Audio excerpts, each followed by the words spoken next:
Oke, kemarin sudah saya share khususnya untuk pembekuan ya dan pendinginan. Jadi kita pelajari mengenai teknologi pembekuan dan pendinginan dalam satuan operasi. Ya, ini ada beberapa hal ya yang terkait dengan pendinginan dan pembekuan ya, khususnya untuk produk-produk olahan pangan.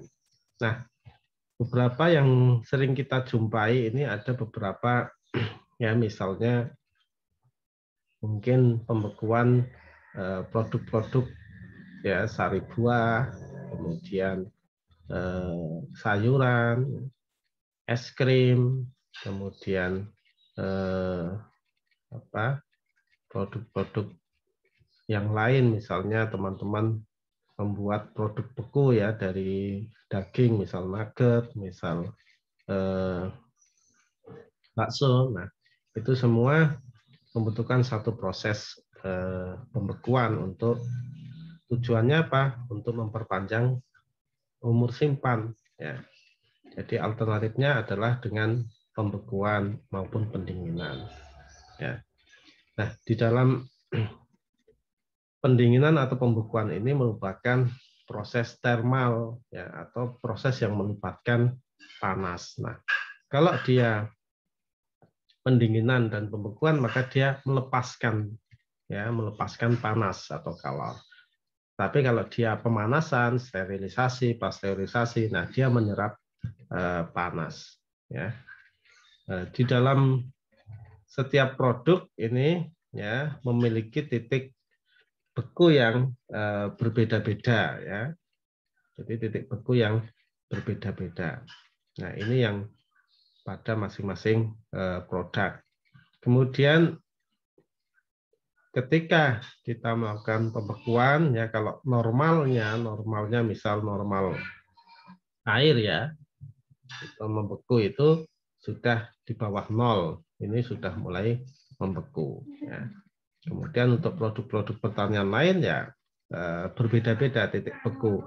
Nah, di dalam produk hasil pertanian ini ada ya kaitannya dengan termal, ini ada kita kenal panas sensibel ya, panas laten. Nah, kemudian di dalam pembekuan ini juga bagaimana kita bisa menghambat laju respirasi. Jadi setiap khususnya produk-produk hasil pertanian ini, misalnya sayur, dia masih respirasi ya, masih melakukan aktivitas biologis ya. Jadi panas, kemudian mengeluarkan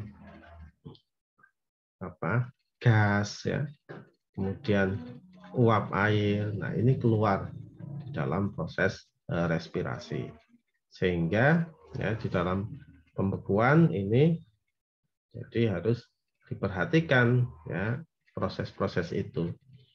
Ya, kita ambil contoh, misal kita save daging ke freezer ya, daging ke freezer.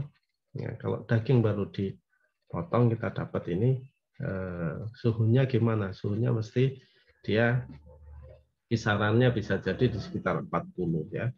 Bahkan mungkin ada yang lebih karena hangat ya, hangat-hangat.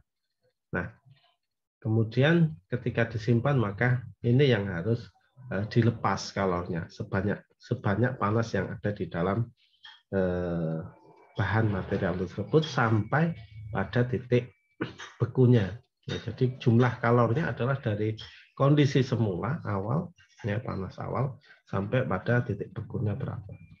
Nah, ini yang perlu diperhatikan. Kemudian kristalisasinya masing-masing berbeda juga ya. Ini juga perlu dilihat ya. Kalau kemudian bahan-bahan mungkin lemak, ini akan berbeda dengan air ya. Nah, di dalam proses kristalisasi ini ketika pembekuan ya akan menyebabkan teksturnya berubah ya. Misal kita menyimpan es krim ya dengan menyimpan es lilin ya, bahannya kan berbeda. Ini teksturnya akan berbeda ketika kita masukkan ke dalam mulut. Ya. Kemampuan dia istilahnya mencair juga akan berbeda pada suhu yang berbeda. Nah, ini adalah prinsip-prinsip di dalam pembekuan. Kemudian di dalam pembekuan ini ya ada titik beku awal ya atau initial freezing ya. Jadi pada proses pembekuan ini ya suhu akan turun ya selama pembekuan. Kemudian pada titik di mana air mulai membeku ya. Nah, ini merupakan titik ya pembekuan, titik beku awal ya. Kita lihat kalau kita lihat ya di gambar ini ya, di gambar ini ya. Nah, kelihatan ya. Nah, ini untuk air ya, titik beku air ya, di pada posisi ini ya. Tadinya adalah suhu awal berapa? Ya misal kita punya air ya pada suhu kamar misalnya ya 27 ya atau 25. Nah, kemudian dari 25 menuju ke 0 ya. Ke titik beku. Ya. Kemudian dari titik beku ini sampai dia membeku ya. Nah, kalau karakteristik air ini akan seperti ini. Ya. Sampai dia membeku di bawah titik beku. Ya. Kemudian untuk bahan pangan ini berbeda. Karena apa? Karena tipikalnya adalah memiliki bahan yang berbeda-beda, tidak hanya air ya di dalam bahan pangan. Air ada, maka karakteristiknya ya dia akan menyesuaikan pada suhu titik tertentu ya, pada titik tertentu ya. Pada titik tertentu ini ada produk pangan, dia akan membeku. Nah, salah satu dari bahannya tadi. Kemudian turun lagi ya. Mungkin di sini bagian air membeku. Nah, nanti bagian lemaknya baru membeku. Kemudian nanti disusul lagi dengan komponen-komponen yang lainnya. Nah, ini adalah karakteristik ya kalau kita lihat perbandingan kurva pada pembekuan antara air murni dan pembekuan bahan pangan. Nah, kita lihat beberapa ya. Jadi di tabel ini ada titik beku ya. Nah, kalau kemudian produk pangan kita lihat ya, ini sayuran ini memiliki kadar air 78, buah-buahan 87 ya. Susu ini 87 kadar airnya. Kemudian telur 74 ya. Nah, ini titik bekunya kisarannya berbeda-beda. Ini antara 0,8 sampai minus 2,8 derajat Celcius. Ya. Tapi karena kadar airnya tinggi, maka karakteristik titik bekunya ada kisaran di suhu air. Ya, antara 0 ini. Minus 0,8 sampai minus 2,8. Nah, ini minus 0,5 untuk susu. Untuk telur 74% ini 0,5. Nah, kalau daging ya, daging ini titik bekunya di bawah lagi, di bawah air ya. Kemudian ikan juga di bawah lagi. Nah, ini masing-masing memiliki karakteristik yang berbeda. Nah, ketika proses proses pembekuan ini, maka kita lihat apa yang berpengaruh di dalam pembekuan, ya. Kita misal mau melakukan pembekuan daging tadi ya, pembekuan daging ya sebanyak berapa kilo. Nah, kalau kita disarankan untuk menyimpan daging itu jangan posisi besar ya, jangan karkas yang besar-besar kalau kita posisinya freezer rumahan, sehingga perlu kita kita bagi-bagi, kita plastiki, kita bagi-bagi di dalam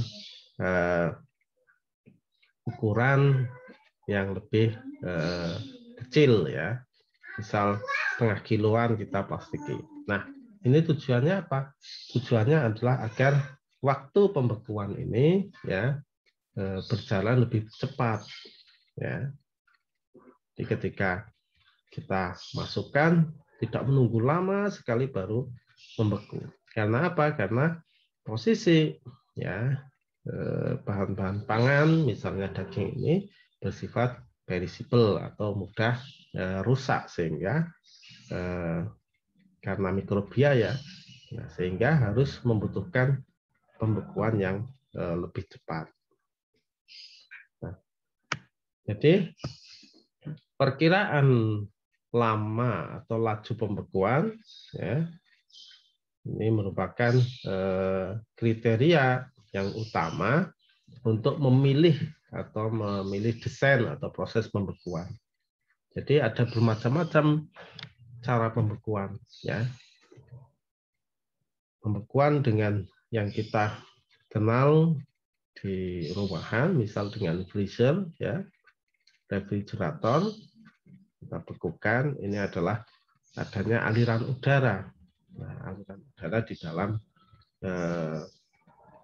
refrigerator tersebut. Nah, aliran udara ini yang kemudian membawa mengambil kalor dari bahannya, ya, diserap kalornya. Dengan bantuan apa? Dengan bantuan ada komponen freon di dalam refrigerator atau freezer ya. Ini untuk pembekuan dan pendinginan. Nah, ada juga menggunakan nitrogen ya, dengan nitrogen. Jadi nitrogen cair ya. Ini serta-merta dapat menyerap kalor sehingga langsung beku ya. Mungkin teman-teman nanti bisa baca-baca lebih lanjut ya, metode-metode pembekuan bagaimana. Nah, kemudian ketika kita sudah menentukan mana yang dipilih ya, kalau kita lihat yang ekspor impor misal daging sapi itu bagaimana, yaitu dalam skala yang besar, kemudian dagingnya juga tidak dipotong kecil-kecil tapi masih dalam posisi utuh besar. Nah, itu membutuhkan pendinginan yang cepat. Kalau kita hanya menggunakan pendinginan yang tipenya lambat ya, ini akan rusak ya. Mungkin beku di pinggir-pinggir tapi di tengah belum membeku, sehingga aktivitas mikrobia akan berlanjut di situ. Nah, itu yang harus kita hindari. Nah, di dalam lamanya pembekuan ini, ya proses pembekuan atau laju pembekuan ini dipengaruhi oleh apa? Tentu tadi adalah ukuran dan bentuk produk yang dibekukan. Ya, jadi ukuran bentuk produk ini, ya ukuran bentuk produk ini juga akan berpengaruh ya di sini. Kemudian dua, konduktivitas panas yang dibekukan. Ya, jadi kemampuan ya, produk atau material tersebut untuk transfer panas. Ya, ini kaitannya dengan transfer panas. Ya, bisa dia kalau produk pendinginan pembekuan berarti kemampuan dia untuk melepaskan panas atau kalor. Nah, Kemudian yang kedua, luas area permukaan produk yang dibekukan ya oleh media panas. Nah, luas areal ini akan berpengaruh ya. Seperti ketika kita mempelajari pindah panas ya. Pindah panas, laju pindah panas, Q sama dengan ya, ini sebanding dengan luas areal. Ya, sebanding dengan luas areal permukaan. Q kali A delta T ya. Nah, A-nya ini berpengaruh di situ ya. Selain tadi konduktivitas ya. Jadi misal tadi pindah panas kalau konduktif ya, metode konduktif dia membutuhkan transfer material. Jadi Q-nya ini konduktivitas dikalikan luas areal ya, jadi luas areal searah ini kali delta T. Delta T itu adalah perbedaan suhu. Nah, ini yang kelima, perbedaan suhu. Ya. Jadi yang mempengaruhi tadi adalah ukuran, konduktivitas, luas areal, kemudian koefisien pindah panas ini ya K tadi ya di permukaan produk. Kemudian yang kelima ini perbedaan suhu atau delta T. Jadi suhu antara produk yang dibekukan dengan medium pembeku. Jadi misal kita punya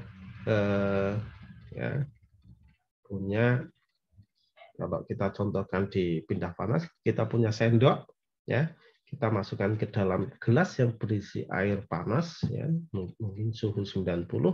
Nah, sendok ini posisinya suhunya berapa? Suhu kamar misalnya 25 ya. Kita masukkan ke suhu panas ini. Nanti dalam waktu beberapa menit dia akan ikut panas sendoknya. Nah, ini namanya sebagai pindah panas. Karena ada perbedaan suhu. Tapi kalau sendoknya ini suhunya mungkin 25, kemudian air yang digunakan ini suhunya juga mungkin paling 40 kita masukkan, mungkin tidak akan terasa perbedaan panasnya ya. Jadi proses pindah panasnya tidak akan cepat ya. Paling nanti akan mencapai keseimbangan pada suhu tertentu. Nah, kemudian yang keenam, jenis pengemas yang digunakan. Oh, ternyata jenis pengemas yang digunakan ini akan berpengaruh ya. Terus di dalam nah, ini tadi ya suhu beku ini ada titik bekunya berapa, kemudian apa? Di sini ada sayur, buah, daging, ikan, susu ya.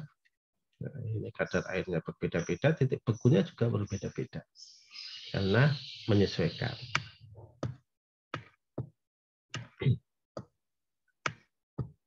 Oke, kemudian kita lihat ya.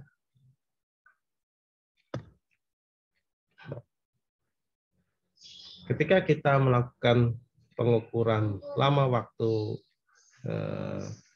pembekuan ya, kita bisa lakukan perhitungan ya.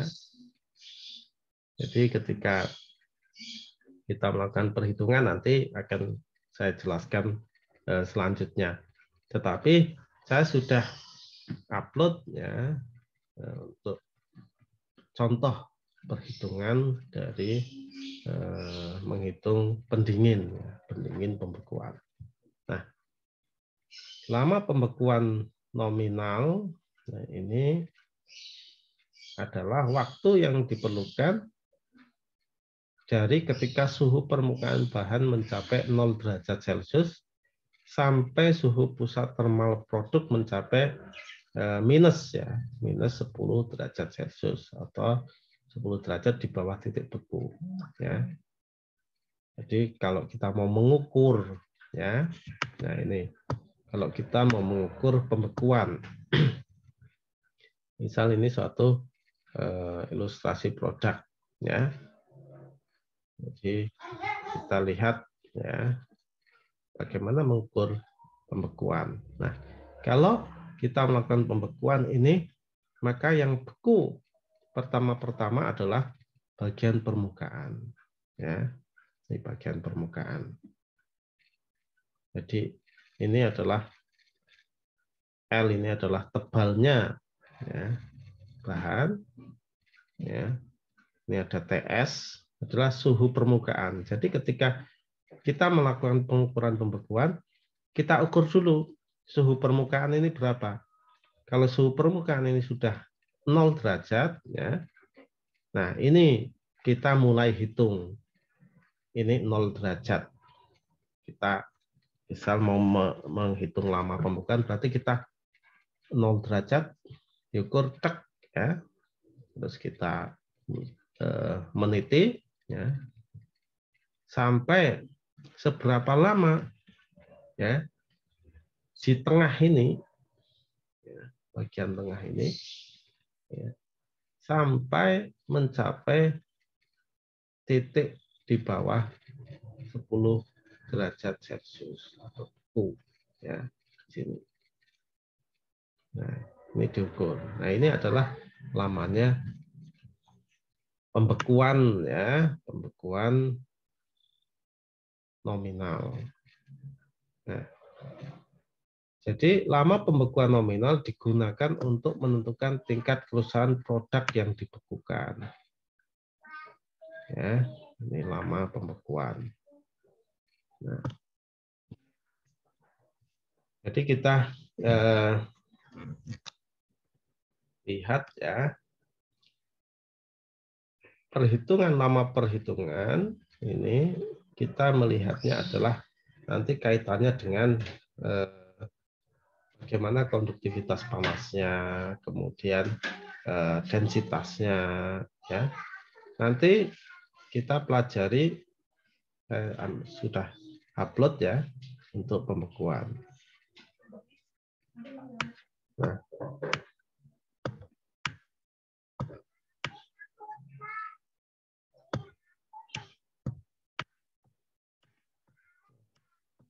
asumsi utama yang digunakan untuk pendugaan lama pembekuan adalah 1. Pada titik beku awal, semua air pada bahan pangan masih dalam fase cair. Jadi pada suhu awal ini, ya, suhu awal ini kan tadi berapa suhu awal? Suhu awal 0 derajat, ya, ketika kita ukur 0 derajat, ini masih dalam posisi bahan-bahan yang ada di dalam ini masih cair, ya, belum membeku. Lalu siap-siap membeku. Kemudian yang kedua, kehilangan panas sensibel, ya, sensible heat ini bisa di-HP-kan. Kemudian pindah panas secara langsung, secara belahan dalam kondisi tunak atau steady state atau kondisi seimbang. Jadi pindah panasnya, ya, pindah panas dari bahan ini dia melepaskan ke dalam media pembeku. Media pembeku apa? Kalau dia freezer tadi udara, ya, udara dingin. Nah, dia akan ditangkap oleh udara dingin sampai pada kondisi seimbang. Ya, nanti kan akan muter lagi, didinginkan lagi, dilepaskan panas. Ya, kalau kita kalau misal di freezer itu freonnya tidak ada atau bocor, maka tidak bisa digunakan untuk melakukan pembekuan. Kemudian yang ketiga, permukaan di mana terjadi proses pembekuan, yaitu perubahan air menjadi es, disebut sebagai the freezing front, ya, atau bentuk dari pembekuan. Jadi tetap memiliki bentuk seperti produk yang dibekukan. Kemudian yang kelima, titik beku dianggap konstan, hanya terdapat satu titik beku. Titik bekunya. Kemudian yang keenam, konduktivitas panas dan panas jenis produk bisa dianggap konstan selama proses, tetapi berbeda nilainya ketika produk masih belum beku dan berubah nilainya ketika produk telah beku. Jadi ketika proses kita anggap konstan ya, konduktivitas panas dan panas jenis dari produk. Jadi masing-masing memiliki konduktivitas panas yang berbeda-beda. Ini ada persamaan Planck ya, nanti akan kita gunakan untuk menghitung ya di persamaan Planck, di mana L ini merupakan karakteristik panjang ya. Kemudian bentuknya nanti berbeda-beda. Kalau bentuknya kotak ya, bentuknya bola, ini akan berbeda-beda. Ya, nanti saya berikan contoh yang untuk pembekuan produk yang berbeda-beda.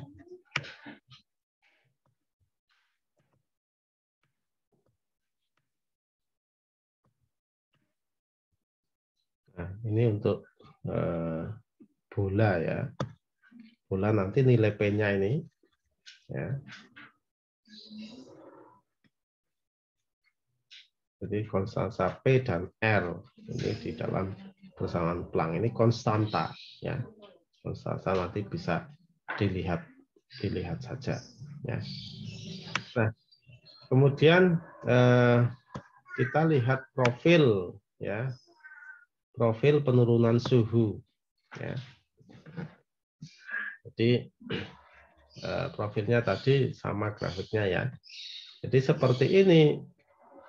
Kalau dia seperti ini ya, sampai pada titik beku, ya.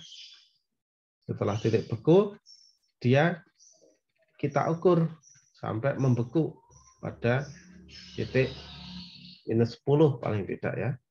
Nah, itu bagaimana? Nah, kalau grafiknya seperti ini, artinya apa? Waktunya kan lama ini. Ini kan waktu. Waktu ini suhu. Ya. Kalau grafiknya seperti ini, dari awal inisial pembekuan sampai dia membeku, ya, melewati daerah kritis ini, nah, sampai pada titik ini, nah, dia membutuhkan paling tidak waktu sekitar 9 jam, ya, nah, dari 0 sampai 9 ini. Oke, nah, gitu pembekuan cepat, ya, jadi dia begitu tek sampai titik 0 ini, langsung dia dalam waktu yang relatif singkat, ya, ini kan paling 1 jam, ini sudah membeku sampai minus 20 ya. Nah, ini disebut sebagai pembekuan cepat ya. Oke, pembekuan cepat. Nah, ini contohnya. Jadi lama waktu pembekuan ini yang akan menentukan apakah itu pembekuan cepat atau pembekuan lambat ya. Nah, bagaimana kita mempercepat laju pembekuan? Jadi untuk mempercepat ya laju pembekuan ini, yang pertama mengurangi atau menurunkan suhu pembekuan. Ya, jadi kita turunkan suhu pembekuannya biar cepat. Ya. Kemudian meningkatkan nilai H bisa dilakukan dengan meningkatkan kecepatan udara dingin. Jadi meningkatkan pindah panasnya tadi ya.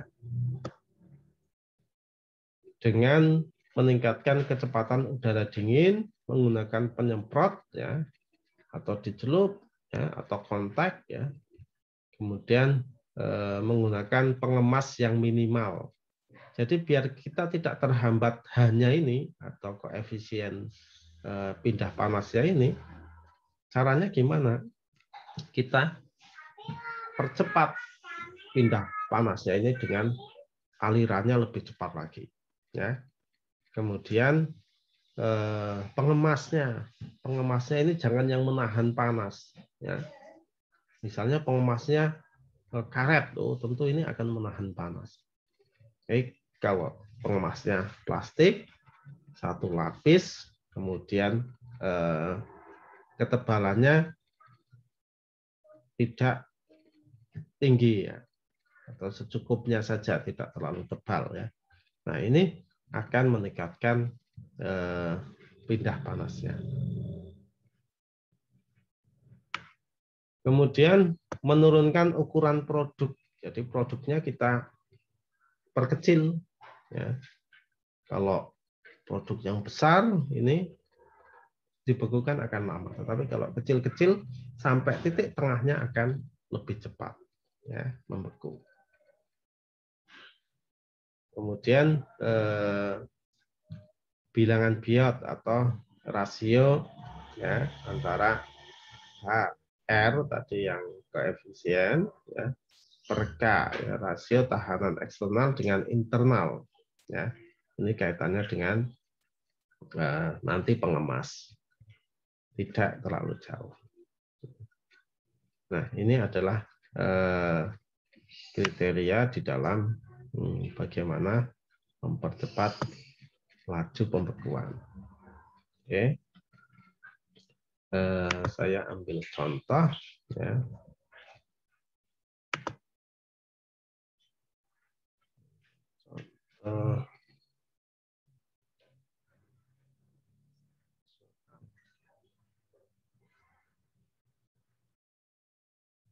Bisa kelihatan?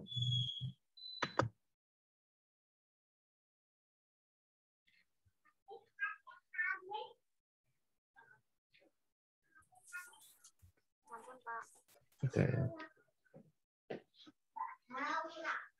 Saya share, ganti screen dulu.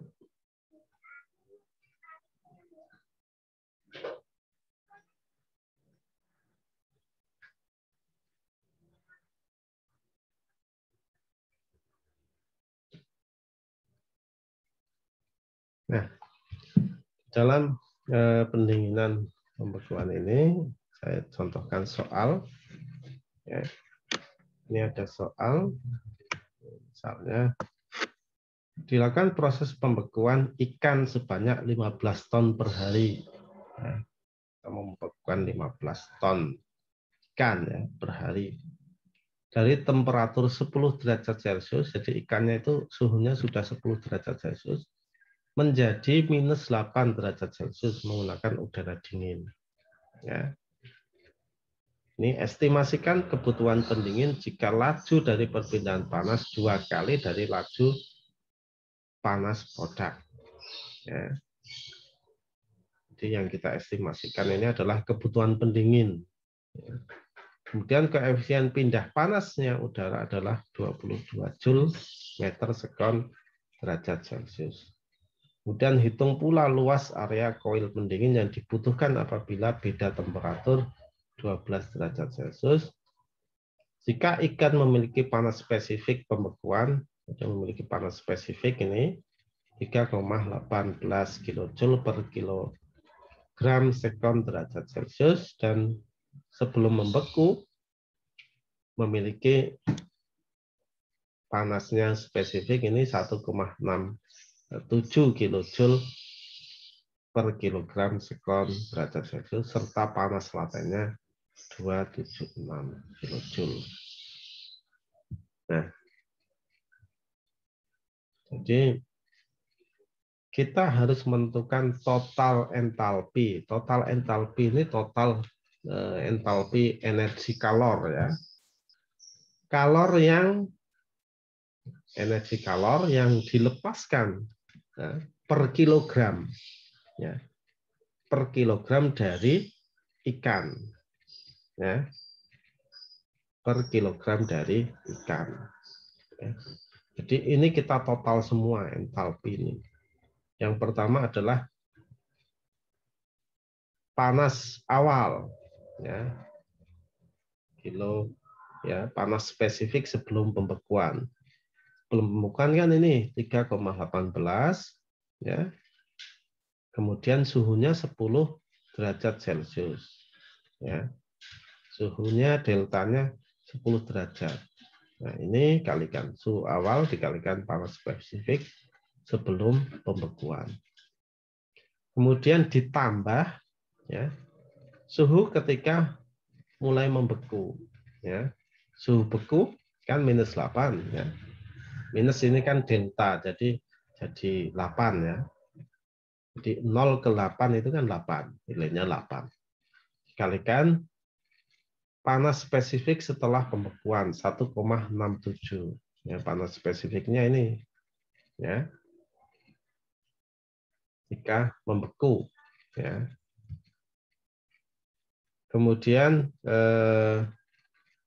panas laten, tambahkan panas laten. Jadi di total semua panasnya ini ketemunya 321,2 kilojoule. Kilojoule. Jadi jumlah kalor per kilogram. Per kilogram apa? Per kilogram ikan. Ya. 321. Nah, karena kita memiliki ikan ini jumlahnya 15 ton tadi, ya. Jadi 15 ton tadi, maka jumlah 15 ton ini dikalikan 321 tadi per kilo kan, ini kan per kilo, ini per hari. Sehingga kalor yang dilepas dari ikan 15 ton selama sehari itu berapa?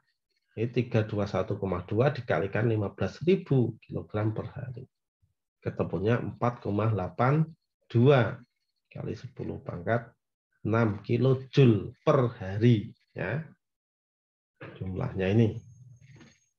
Sehingga rata panas per detiknya adalah ya, dibagi aja dalam sehari itu ada 24 jam, 60 menit, 60 detik sama dengan menit.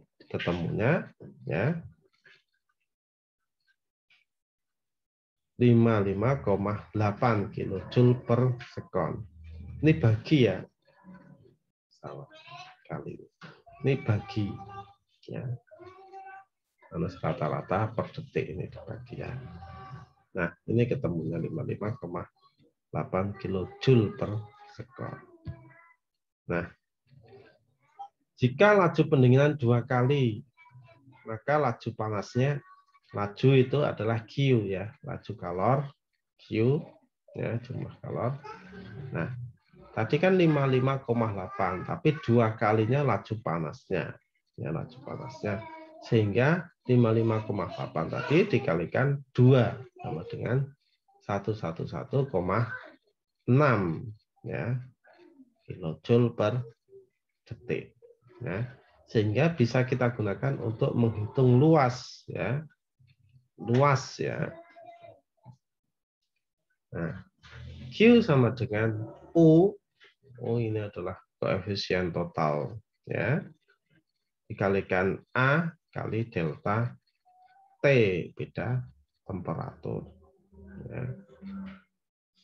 Sehingga koefisien panasnya adalah ya, koefisien panasnya ini dari mana? Dari sini.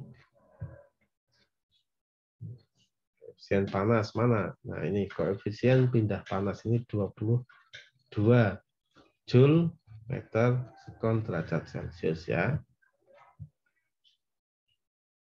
Nah, ini koefisien panas. Punya ini. Sehingga A sama dengan, kita akan nyari luas. A sama dengan 111,6 kilojoule per sekon tadi dibagi dengan 22 Joule, kemudian dikalikan delta T, delta suhu ini 12. Ya. Hingga kita hitung aja ya. 11,6 ya. 11,6 dibagi dengan ya, berapa? Bagi dengan 22 kalikan 12 ya. Ketemunya adalah ya 0,42. Ya, satuannya apa jadinya? Meter kuadrat, ya. Jadi 0,4227 ya. Kita bulatkan 0,43 meter kuadrat, sehingga luas yang dibutuhkan untuk pindah panas itu luas apa? Ya. Di luas area koil untuk pindah panas. Ya. Ini 0,43 meter persegi. Nah, ini adalah contoh perhitungan pertama. Nanti bisa dipelajari, nanti kalau ada yang tidak jelas bisa ditanyakan. Contoh berikutnya ini terkait dengan Planck, ya, hukum Planck tadi saya sampaikan. Ya. Jadi kita ini bisa menghitung ya jenisnya. Ya. Misal di sini ada block of fillet fish, ya. Jadi blok itu kotak, bentuknya kotak. Terus ada misal meatball kalau meatball itu apa? Meatball itu kan bakso, bentuknya bulat, ya. Jadi teman-teman silahkan bisa dipelajari dulu di sini, ya. Nah, nanti kalau ada yang kurang jelas bisa ditanyakan di kelas sepada, ya, bisa di chat kan, ya. Ini ada pertanyaan lebih dahulu.